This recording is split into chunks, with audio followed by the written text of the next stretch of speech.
Hi అండి. Welcome to VRS collections. నేను ఇప్పుడు చూపించే వచ్చేసి కిడ్స్కి సంబంధించిన రిటర్న్ గిఫ్ట్స్ అండి.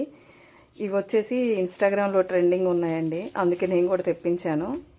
కిడ్స్ కూడా ఇప్పుడు ఇంట్రడ్యూస్ చేస్తున్నా కాబట్టి కొన్ని ట్రెండింగ్ ఇవి, కొన్ని బడ్జెట్ ఫ్రెండ్లీలో అలా తెప్పించానండి. ఇది కూడా వచ్చేసి బడ్జెట్ ఫ్రెండ్లీలోనే ఉంటుంది. ఇది వచ్చేసి ప్లాస్టిక్ మెటీరియల్ అండి.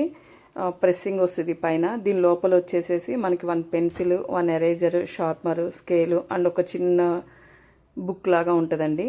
ఇవన్నీ కూడా మనం పిల్లలకి సంబంధించిన అకేషన్స్లో మనం రిటర్న్ గిఫ్ట్స్గా ఇవ్వచ్చు, లైక్ బర్త్డేస్ కానీ ఇంకేదైనా ఫంక్షన్స్లో అయినా. వీటిని ఆర్డర్ చేసుకోవాలంటే కింద ఉన్న నెంబర్కి వాట్సాప్ చేయండి, లేదంటే ఇన్స్టాగ్రామ్ నుంచి కూడా ఆర్డర్ చేసుకోవచ్చండి. నా ఇన్స్టాగ్రామ్ ఐడి వచ్చేసి విఆర్ఎస్ కలెక్షన్స్ అండి. ఇందులో వచ్చేసి 3 కలర్స్ ఉన్నాయండి, baby pink, red and sky blue. అలానే ఇంకేమన్నా కావాలన్నా కూడా నెక్స్ట్ వచ్చే వీడియోస్లో అన్నీ అప్లోడ్ చేస్తానండి. నెక్స్ట్ వచ్చే వీడియోస్ అన్నీ కూడా కిడ్స్కి సంబంధించినవి ఉంటాయి. సో నా ఛానల్ని సబ్స్క్రైబ్ చేసుకోండి. థ్యాంక్ యూ అండి.